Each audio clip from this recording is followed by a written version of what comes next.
Please be sure to give us a like and subscribe to our channel. Hello, this is Ken from Easy Test Pool Supplies, and today I'm going to be talking about one of the most frequently asked about components in my store. This is a return fitting for your pool.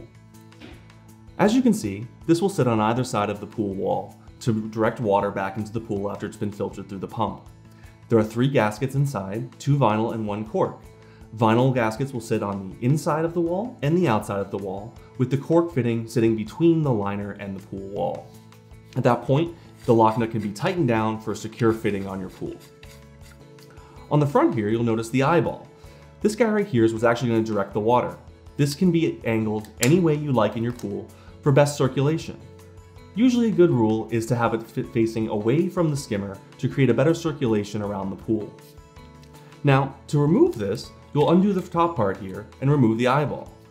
One of the most common questions I get is, what do I do with this inner piece? Well, this piece comes out as well to be able to put in any sort of plug or attachment.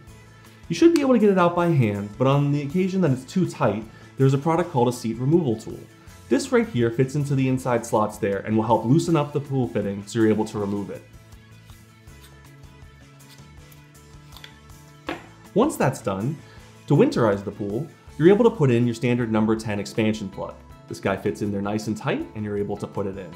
Or, for an even better fit, you can use an 1.5 inch threaded plug.